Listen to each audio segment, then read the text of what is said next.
is going on? Happy Monday. We have, Rena, Leanne, Tatiana, and a name, UB3RSC Uber.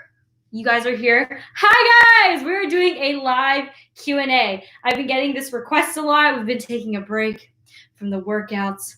I'm happy about that, too. You guys have asked your questions on my story. And so you guys can also ask questions in the live as well. And I'm just going to be going through all of your guys' questions. So it's fun because I kind of pre-read them a little bit, but I do like all of your questions. All your questions are like super, super on it. So we're just going to dive in and start. If you guys are not a part of the Penguin family, make sure to subscribe. Videos are always coming out, so make sure to ring the notification bell too. And yay. Okay, I'm going to actually start with one of these live questions. Marty asks, do you have any sisters or brothers? Yes, I have a brother. His name is Curtis with a K. He's younger. He's only a year and a half younger. And we're really close in age. We were like super close growing up and all that stuff. And he's awesome. He's so smart. He's into like video games and is just, I call him a mini genius because in my mind, he's genius. So that's my brother. Maybe he'll make an appearance, but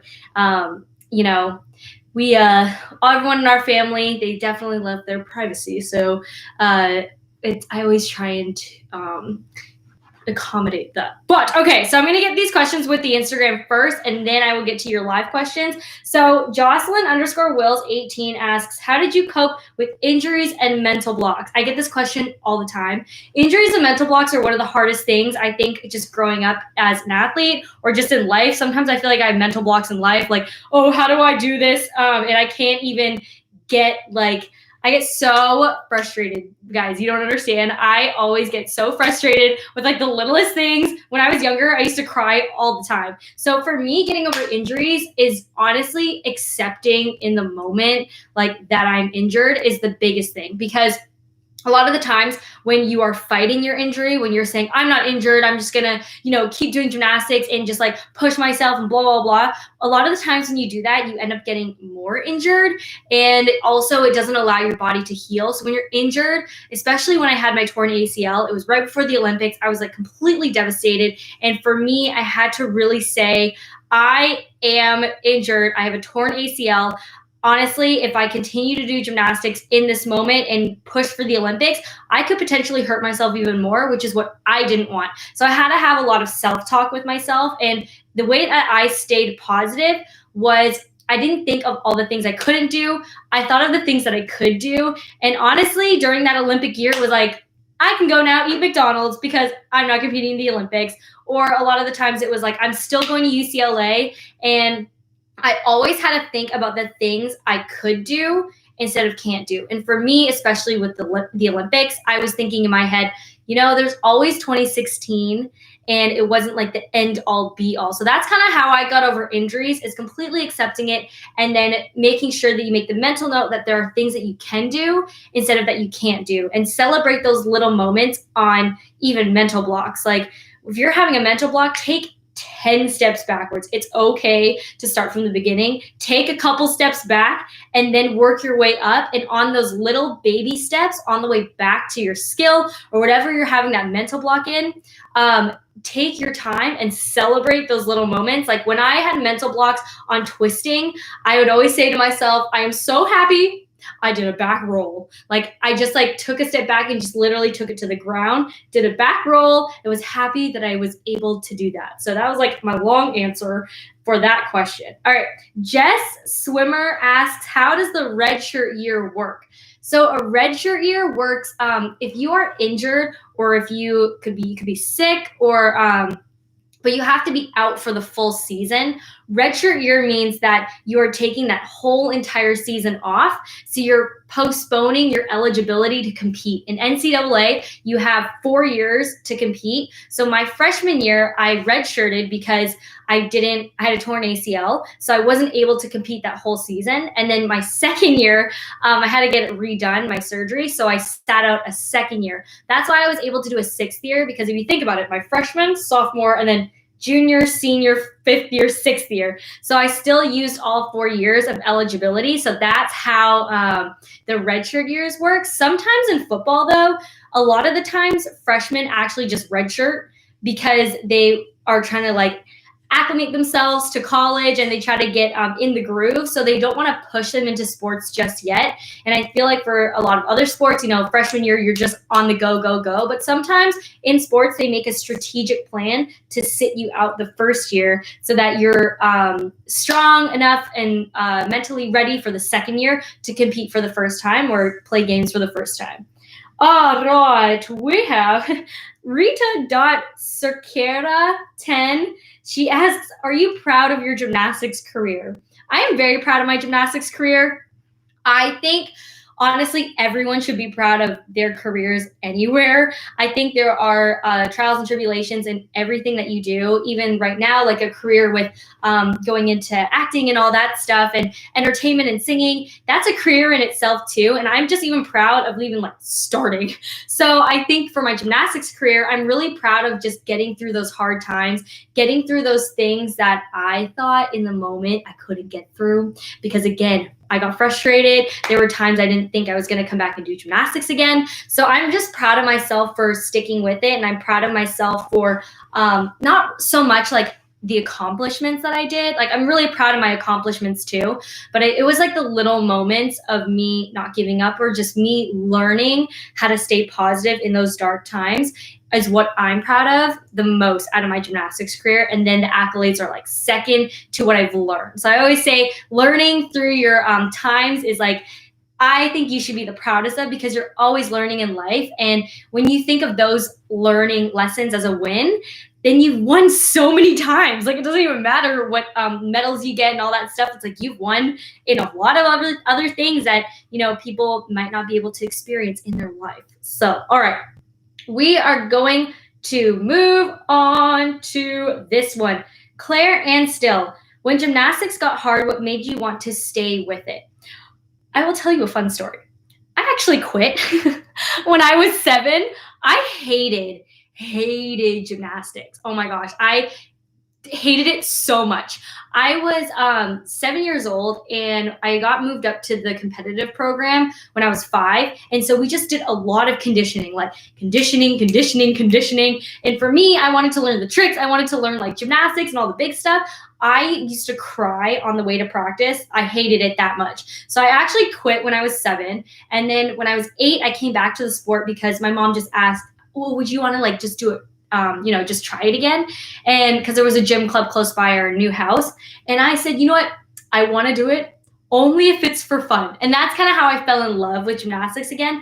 I think there is nothing wrong with sometimes taking a step back from the sport and coming back to it, because a lot of the times too, you might just need a break in order to fall in love with the sport again. So that's in my head, my opinion of like quitting. But what made me want to stay with it a lot of the times was my teammates, the environment. Like, I definitely thought about quitting at UCLA, and because I just thought it was too hard. There was a time where I was injured. I had a thumb surgery. I had another knee surgery. So for me, it was honestly really hard just to get all those injuries again. So for me, I wanted to just stop. And I actually told Miss Val, like, I'm done. Like, there is no way I'm coming back for a 5th year or even a 6th year. And so for me, what kept me going was my teammates, because I was having so much fun with my teammates. And I just thought, you know what, let's just stick it out, see how I feel, and then keep it going. All right. So let's see. Ooh, what was the best thing about UCLA campus? I love the people and the food. The food was so good at UCLA. Even if you look up like UCLA food, I think it was ranked top 2 or something in the country. The food at UCLA was so good. And I think it was because they had a bunch of different dining halls. They had a bunch of variety of foods too. And they had the healthy section. They had the non-healthy section, which was also really good. And I just loved seeing all my friends on campus. So whenever I walked by, you can ask a lot of people, they hated walking with me on campus because I would stop and talk to like every single person that I knew, and just like would take so long to just get to my destination. So seeing the people and the food on UCLA was amazing. Also, the weather is like, weather is so good. Let's see. Ooh, okay. Rita, you ask a lot of questions, and I like this question. Any tips for mental breakdowns during quarantine? Love you. I love you too. Okay. I honestly am having a lot of mental breakdowns too, to be honest. It's been gray in Toronto. Today's like the first sunny day that I've seen for a little bit. So the way that I deal with mental breakdowns, sometimes I really just need to cry.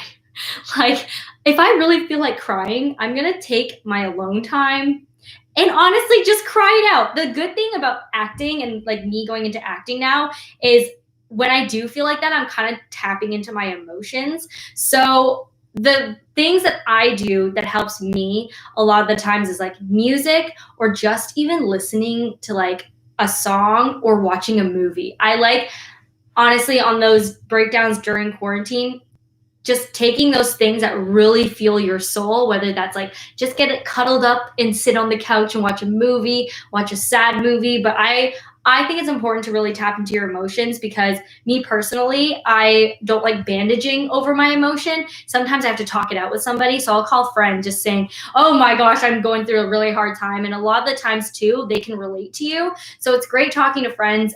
Just talk to people, because even talking to anybody is going to help, I think, personally. But that's just my personal opinion. But I hope, you guys are staying safe during quarantine and all that stuff, and your mental health is doing well too. I definitely have my ups and downs, I will be honest. That is for sure something that, some days is great. Other days I'm like, oh shoot, we're really stuck here. And, it's been 2 months. It's just crazy. All right. We have, Elisa Van Knocker. She asks favorite candy. Oh, I love Laffy Taffy. I love anything like the taffy kind of texture, like when it sticks to my teeth. Yes, I like that. Not the small Laffy Taffies though. I don't like the small ones that come in the variety size bag. I like the big ones, that ones you get like 7-Eleven. Those ones are so good. That's like my favorite, all-time favorite candy. I do like chocolate too, but Laffy Taffy is like my go-to. All right, let's see. Flippin' Out with Gabby asks, what are your favorite things to do during quarantine? My favorite things to do during quarantine currently is, honestly, these TikTok dances are really challenging me. I did not grow up a dancer. It's a great challenge for me. I get frustrated though sometimes, and I'm like, I can't get this. And then when I film it, I'm like, why don't I look like that? Like I don't look that way. Why? So, but I really like these TikTok dances. Creating content has been keeping me busy. I've been having my mind like spinning with creativity. I've been also writing music, so music has also been keeping me busy. I just don't know how people produce it. It's like I will write music. I have a vision of what I want it to sound like, but how do people get it produced? I don't know. I'm not a producer, so I'm in that process still. It's great. Hopefully, when I have a song out, I will go through that process, because I am learning along the way always. All right, let's see. Wilk_Emma asks, what is your favorite gymnastics memory? My favorite gymnastics memory is I loved elite gymnastics. Like, I loved competing elite gymnastics. I know it was really difficult. I mean, just learning all the skills though was so much fun to me. I love traveling. I love traveling with Team Canada and just meeting all the athletes. My favorite memory from gymnastics is like meeting all the new people from different countries and getting to know them. So that was for sure one of my favorite memories, just elite gymnastics in general. And I also, one of my favorite memories has to be the NCAA National Championships. That was so cool. Honestly, I watch it sometimes because I watched it when they replayed it on the Pac-12 network. And I watched, I think, the last 2 events, because for me, it was like, I still don't understand how we like came up and won. Because when I was doing my routine, I just had no idea that we even had a chance at winning. So it was so cool to just be able to be in that moment and not know anything. And I love watching people's reactions. Oh my gosh, because none of us knew. So I love watching each and every single one of our reactions. It was so fun. All right, let's see. Julia Lee.Riley asks, how did you do school and elite gymnastics at the same time?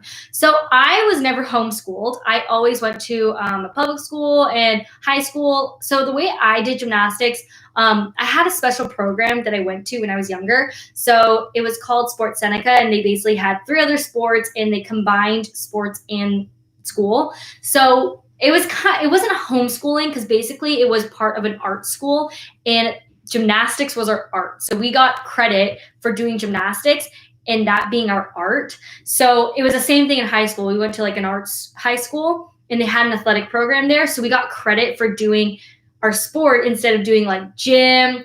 We didn't have to do like drama and all that stuff. So I went to school. I did gymnastics from 7 to 10:30, and then I did school from 10:30 to 4, and then I would go back to go back to the gym from 4 to 6. So that's kind of like how it works. I will get to the chat soon. I'll try and mix up the questions, because I know that I asked you guys to have your questions on Instagram, but I do like your guys' questions here too. I'm not ignoring you. I'm sorry. I just was trying to go back. Well, I was trying to answer these ones and then these ones, but there's quite a lot of lists. Okay, let's see. Julian Butler asks, how long have you been a gymnast? So I'm happily retired now. I've been retired for 2 years, and I started gymnastics when I was 4, and I retired when I was 24. So 20 years. But I quit when I was 7, and then I took a year off when in high school. So about 18 years I was a gymnast. So pretty long time. Yeah, it was awesome. Okay, Tatiana Quijano, I don't know if I said the right, Quijano. What was your favorite perfect 10? My favorite perfect 10, I have 2 of them. My favorite perfect 10 was both the times I got 10s at the NCAA National Championships, because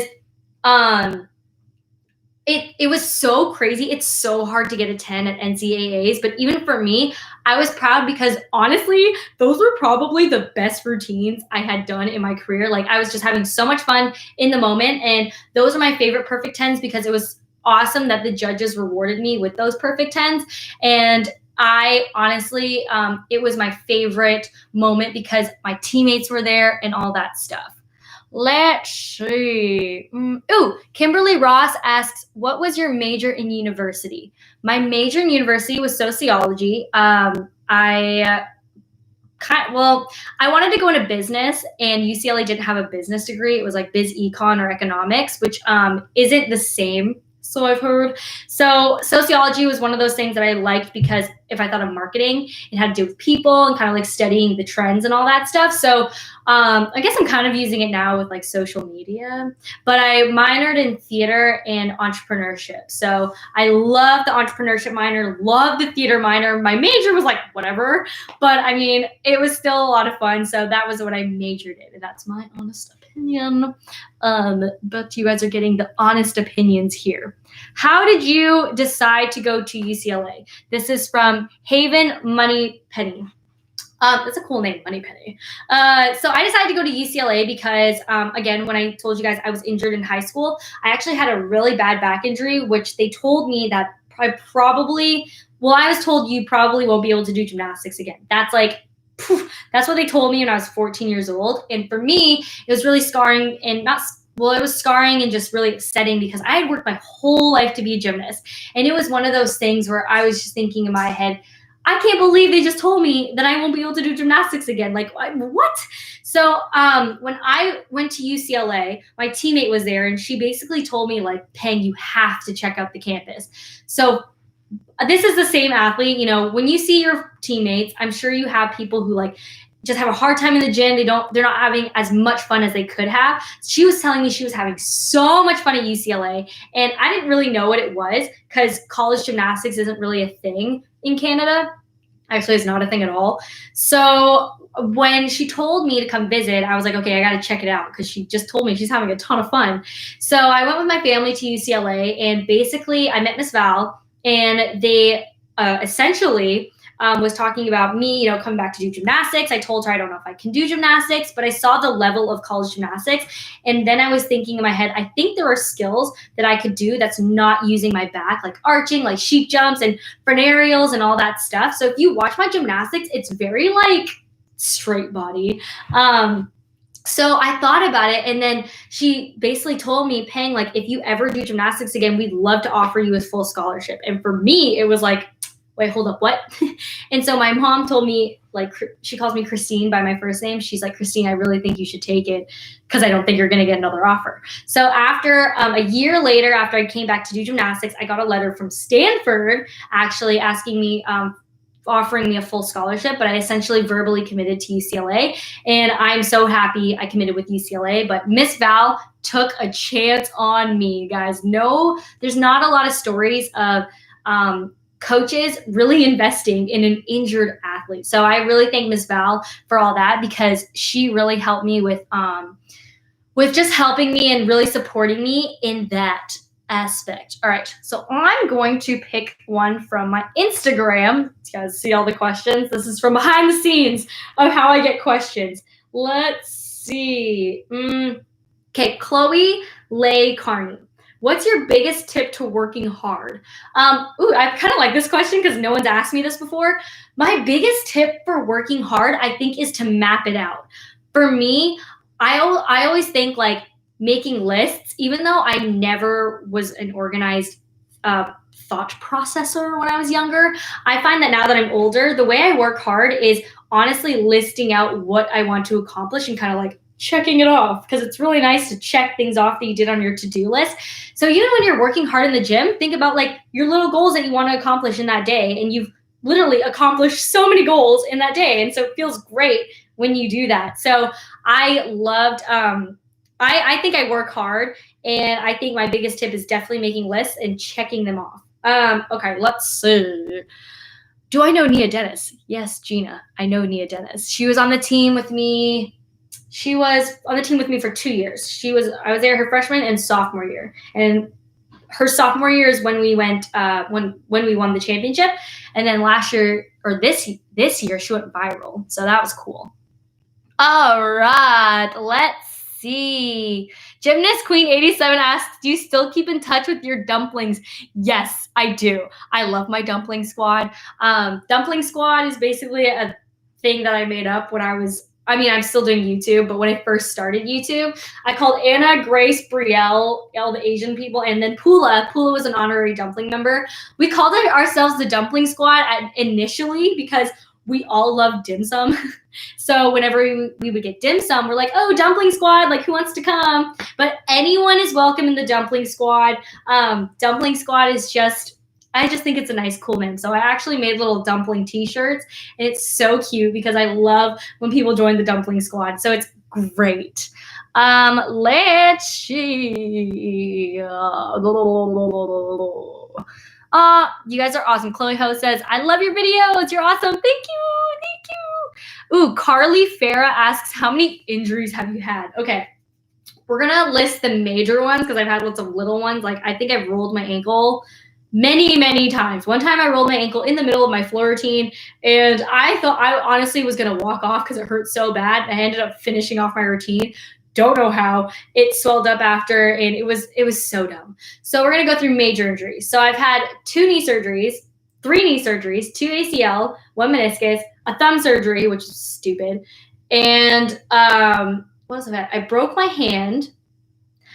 I've dislocated my knee, cap.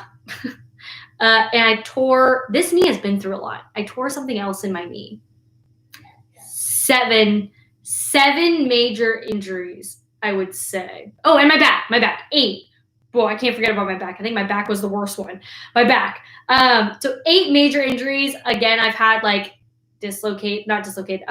like jammed fingers, wrist problems, nerve problems. But that's kind of like big injuries that you need like a cast or like time off. So I'm going to count those ones. So I think 8 major injuries. Bella Cortez asks, why did you have to leave UCLA? So after, when you graduate, It's a sad day. I had to leave UCLA just because I was no longer a student. I couldn't compete anymore because I used all my eligibility up. But I love UCLA. I still hang around there a lot of the times. I'm still friends with the girls who are at UCLA. So I loved being there on the campus, and it was so much fun. And then this kind of goes into this other question. Maya DeMonte asks, do you miss your coaches and friends? I do miss my coaches and I miss my friends, especially during this quarantine. It's kind of sad that I can't like go see any of my friends.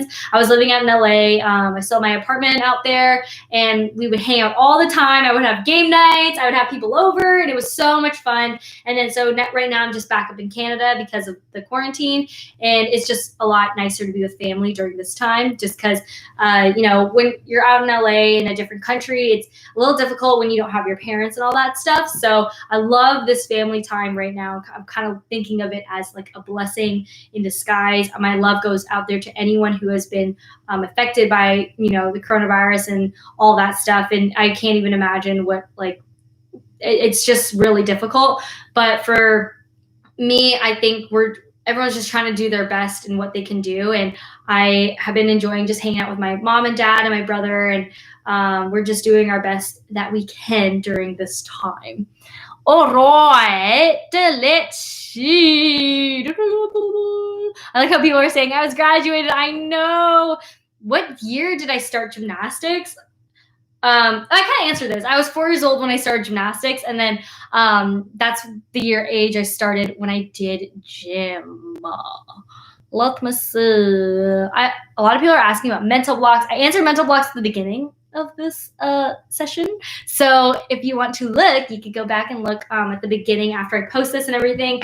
But I answered how to get over mental blocks. I get that question all the time, though. Ooh, how did you come up with the nickname Peng Peng? Megan West. So yes, if you know me, Peng Peng is not my real name. My name is Christine. Peng Peng is now my middle name. It was a name my grandma gave me. It was a Chinese name, and it means, correct me if I'm wrong, but this is what she told me. It means the motion of the water lilies on the river. So it's like the flow of the water lilies on the river.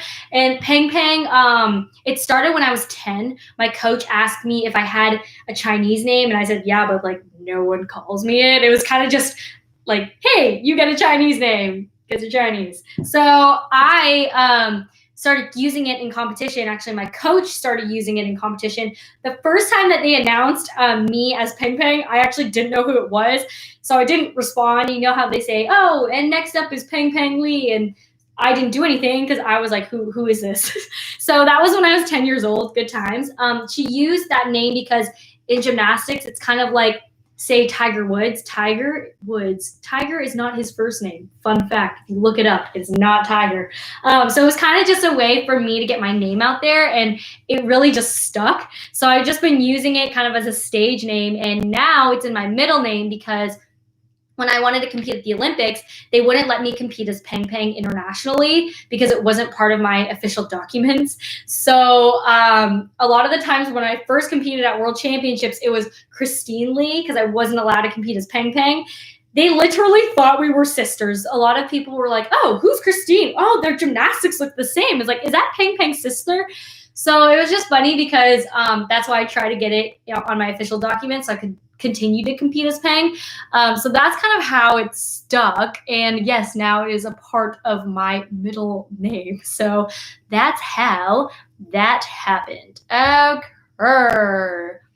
I'm trying to look at the questions. I'm going to look at these ones too, so I am able to go back and forth.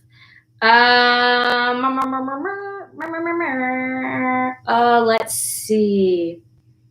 You guys asked a lot of good questions. There's just some that are similar, so I'm just like going through it. Ooh, okay. Have you had any acting gigs? Sam_J_. I think there's 2 underscores there. I have had acting gigs. So I have a manager now, and I started kind of last year-ish. So I haven't been doing it for that long. This year would have been my first pilot season with an agency. So when I signed with the agency, I was so excited. But this quarantine happened, but auditions are still happening. I was in SpongeBob. If you guys check it out. I was one of the wild dancers. I don't think I was in it for that long. I actually haven't seen the whole episode. And then I was in it's called My Perfect Landing. There's a new gymnastics series in Canada, and so I was the commentator for that. So I was in that. I did a student film when I first started. I've been, what else did I do? I did something else that I can't remember right now. I'm still getting my feet wet in acting. I took classes and all that stuff, so it's a slow process. So we're slowly building, and you're watching my career grow from the beginning. So it's kind of cool. I like this question because I think it's funny.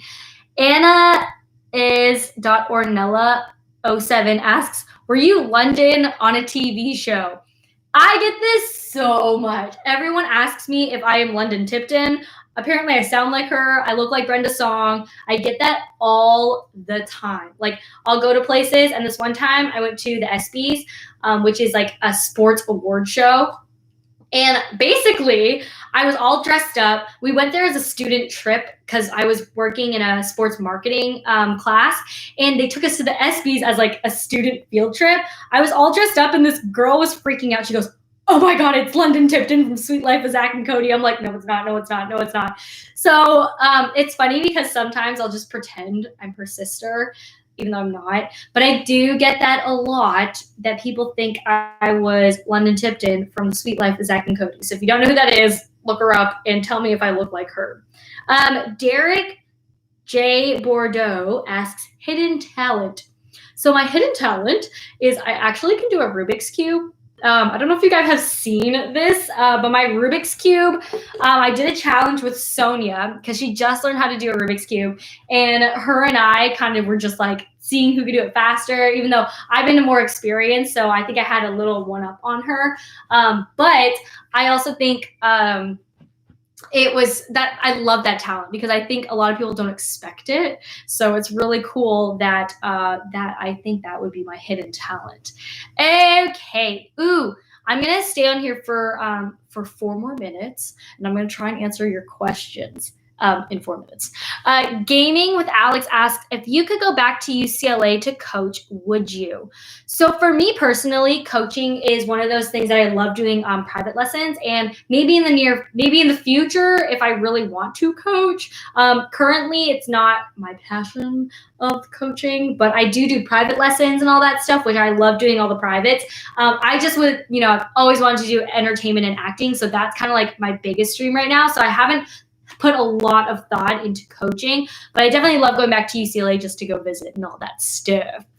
Let's see. What's up, Rachel? She was like, can you say hi? I saw someone say my favorite chip. I don't know where it went in the comments, but it was really funny because someone says favorite chip. So my favorite chip is the jalapeno. I do have a favorite chip. It's the kettle jalapeno. The kettle jalapeno chips. It's so funny because I don't like spicy food, but that is my favorite chip of all time. All right, let's see. Any tips for nervousness at comps? Annie L. Annie L says, what are my favorite tips for nervousness at competitions? So my best tip and advice for me is to really think about, I'm only going to be here this one time.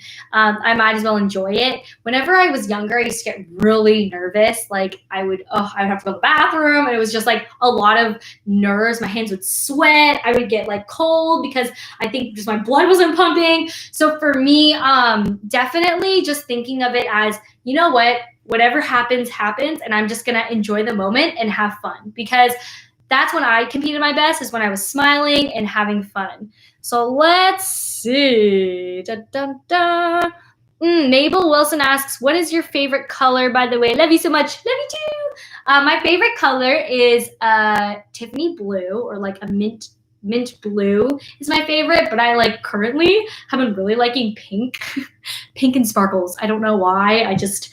It's been really something that I've been enjoying lately, just pink.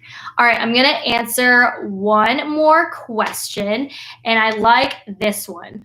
Why did you choose to do a 6th year and a 5th year? Love you. So I was never going to do a 6th year. 6th year was not in the plans. I was thinking 5th year, then be done.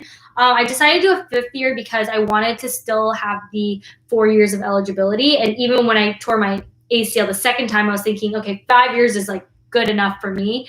I didn't even know 6 years was a possibility, to be honest, but Miss Val asked me, she said, do you want to do a 6th year? And I said, no, because I don't think you'll want me on the team because I'm going to be so over gymnastics. And then after I went through my 5th year, I only did 2 events because I was still competing all 4 events.